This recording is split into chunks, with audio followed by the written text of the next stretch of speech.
उत्तर प्रदेश के मुख्यमंत्री योगी आदित्यनाथ ने रविवार को नोएडा ग्रेटर नोएडा के लिए 1718 करोड़ की 124 योजनाओं की सौगात दी है। इसमें सबसे अहम परथला गोल चक्कर पर बना फ्लाईओवर है। इसके अलावा मुख्यमंत्री ने 123 अन्य परियोजनाओं का भी शुभारंभ किया।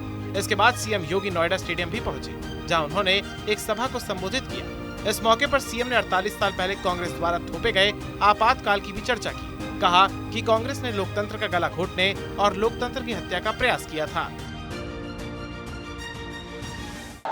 कोई कारण नहीं, आप देखना ये उधर बढ़ रहा है और इसीलिए आज मैं आपके पास आया हूं आप सबसे अपील करने के लिए।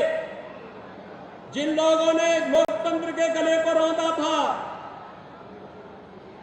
आज उसके साथ जब समाजवादी पार्टी, उनके साथ जब राष्ट्रीय लोकदल, उनके साथ जब जेडीयू और अन्य जेपी के अनुयायी कहे जाने वाले दलों की जब सांठगांठ होती है, तो जनता भी इनके उन सभी कारनामों को कि अपने भ्रष्टाचार के कारनामों को छुपाने के लिए कैसे, क्योंकि समाजवादी पार्टी का तो पुराना इतिहास रहा है ना कि कांग्रेस को इन्होंने 2004 में बिना मांगे ही समर्थन देने का कार्य किया था।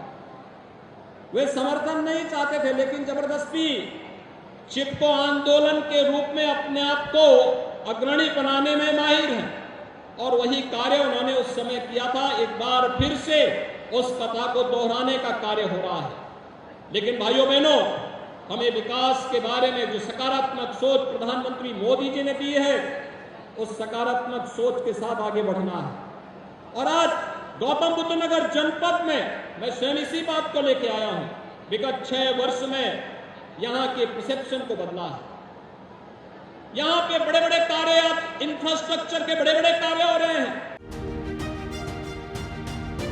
कांग्रेस के आपातकाल का रामनाथ गोयनका ने मुखर विरोध किया था, इसलिए आज उनके नाम से एक सड़क का लोकार्पण किया जा रहा है। उन्होंने देश के लोकतांत्रिक सेनानियों को नमन करते हुए कहा कि लोकतंत्र पर जब संकट आए तो जयप्रकाश नारायण के नेतृत्व में अटल, आडवाणी जी और सभी ने एक मंच पर आकर लोकतंत्र को बचाने का काम किया था। लेकिन आज जेपी और लोहिया के नाम पर कुछ लोग सियासत कर रहे हैं।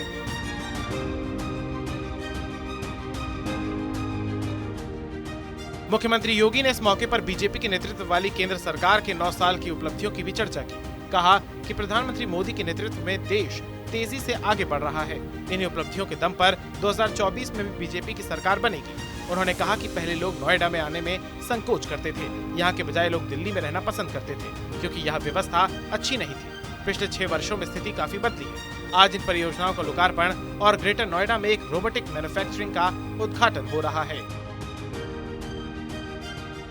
लेकिन भाइयों बहनों, हमें विकास के बारे में जो सकारात्मक सोच प्रधानमंत्री मोदी जी ने की है, उस सकारात्मक सोच के साथ आगे बढ़ना है। और आज गौतम बुद्ध नगर जनपद में मैं स्वयं इसी बात को लेके आया हूं। विगत 6 वर्ष में यहां के परसेप्शन को बदला है। यहां पे बड़े बड़े कार्य, आज इंफ्रास्ट्रक्चर के बड़े बड़े कार्य हो रहे हैं, निवेश आ रहा है और गौतम बुद्ध नगर जनपद एक बार फिर से नोएडा, ग्रेटर नोएडा, यमुना अथॉरिटी के माध्यम से अपनी आभा को देश के अंदर और वैश्विक मंच पर फिर से वो छाता हुआ दिखाई दे रहा है। एक नए भारत के नए उत्तर प्रदेश के रूप में इस जनपद ने उत्तर प्रदेश को एक नई पहचान विगत 6 वर्ष के अंदर देने का कार्य किया।